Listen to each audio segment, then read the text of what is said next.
The Chosen One's Journey by DragonWolf12. Ash plopped down at one of the Lavender Town Pokecenter's many breakfast tables, right across from a certain orange-haired trainer. "Morning, Misty," he greeted tiredly, putting down a stack of pancakes to share with Pikachu. She smiled at him. "Good morning, Ash," she replied. "Are we heading out today, now that the authorities have let us go?" Ash shuddered at the thought. It had been 2 days since the sinking of the St. Anne. 2 hectic days of reassuring his crying mother, showing his Pokedex to dozens of officials, getting interviewed by dozens of reporters about his stunt saving Misty, and rescuing the 5 stranded trainers. Ash shook his head. "Not yet. I want to go and check out the Pokemon Tower. I'm thinking of trying to catch a ghost type." "Okay," she replied. "I'm thinking of going fishing." Whatever she was going to say was interrupted by a loud shriek of, "Nurse Joy!" Brock went speeding by like a quick attack, aimed at the Nurse Joy standing at the counter. Unfortunately for Brock, his progress was impeded by a hand coming out of nowhere and latching to his ear. He screamed in pain as his feet flew out from under him and he landed hard on his back. Ash blinked at Misty. "Nice reflexes," he complimented.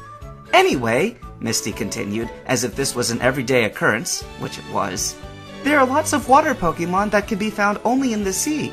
I'm going to try and catch one." "Well, good luck," Ash said, as he finished his breakfast.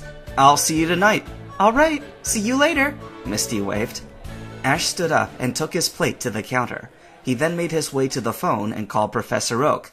After a few rings, the Pokemon Professor answered. "Hello, Ash. What can I do for you?" "Morning, Professor. I just wanted to transfer Squirtle down to the lab," Ash said. "I'm going to try to capture a ghost type in the Lavender Town Pokemon Tower." "All right then, good luck," Oak said, as he activated the receive function on the Pokemon transporter. "Ghost-type Pokemon are notoriously difficult to capture." "Thanks, Professor, but I've got a plan that should make it easy enough," Ash said. "Well, let me know how it works out for you," Oak said. "Now I've got to go and start feeding the Pokemon on the ranch. Goodbye, Ash." "Bye, Professor Oak," Ash said, and he hung up. After quickly taking the Pokemon egg to Nurse Joy for a checkup, he made his way to the outskirts of town. Ash stood under a dark and cloudy sky, staring up at the famed Pokemon Tower. Stretching out with his aura, he could sense many life forms within the dilapidated building. "Well, here goes nothing," he thought, as he pushed the doors open and walked in. Closing his eyes and letting aura fill his vision, Ash examined the room. In hues of glowing blue, the entire tower filled his mind's eye. "There, on the 3rd floor," he thought. Absently releasing Riolu, Ash made his way to the staircase, letting the aura guide his movements to avoid any weak floorboards. Bypassing the 2nd floor, they made their way out to the 3rd floor landing and to a room at the end of the hallway. Looking around with glowing blue eyes, Ash and Riolu could see dozens of ghosts floating around. Near the end of the room, Ash could see a young-looking haunter floating around in a circle and looking bored out of its mind.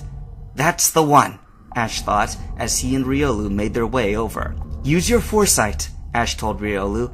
"Keep it focused on that haunter. Hopefully, the others will leave us alone if we leave them alone." Riolu nodded in understanding and focused his closed eyes on the haunter in front of him. It was still ignoring them, believing that they couldn't see it. Suddenly, Riolu's eyes snapped open to unleash a bright red beam of energy that zeroed in on Haunter. "Haunter!" the ghost-type Pokemon said in surprise as it was forced to reveal itself. Without giving it a chance to recover its wits, Ash snapped off his next order. "Quick attack!" Riolu propelled himself towards Haunter and crashed into it, knocking it against a wall. "Now, Force Palm!" Riolu's palm started glowing bright white as he leapt towards the dazed ghost. Bringing his palm up to Haunter's side, it ignited and blasted the Pokemon across the room. "All right, Riolu, finish it!" Ash ordered. The Emanation Pokemon charged up his newest attack and pelted across the room, slashing his paw down on the Haunter. Ash wasted no time in launching one of his new Dust Balls at the fallen Pokemon. The green and black Pokeball connected with Haunter's side and popped open. It converted Haunter into a mass of purple energy and absorbed it, snapping shut.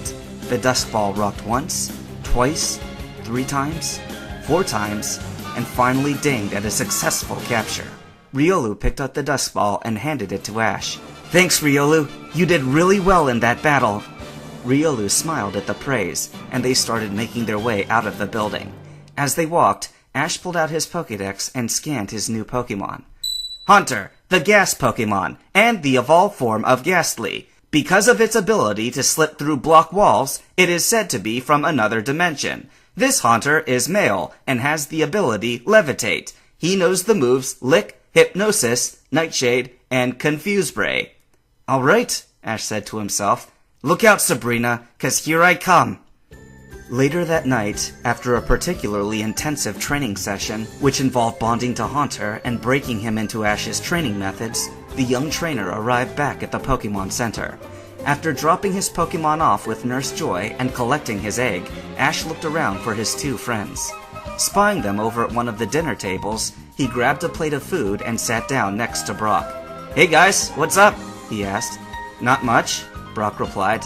Did you catch that ghost type that you were after? Yep, I got a brand new Haunter on my team, Ash said. It actually worked out for both of us, because he wanted to go on an adventure, but his parents wouldn't let him leave the tower till he was older. Now he gets his adventure sooner, and I make sure he doesn't kill himself. Kill himself? But he's a ghost type, Brock said.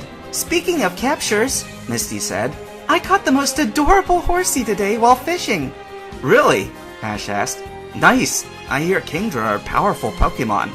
Kingdra? Misty asked in confusion. Oh, sorry, Ash apologized. Kingdra is the final evolved form of Horsey. A Seadra will evolve into Kingdra if you give it a dragon scale. It's a water dragon type and pretty powerful. Really? Misty said. I wonder if I got a dragon scale in my prize pack. She trailed off as she reached for her backpack. Ash turned to Brock.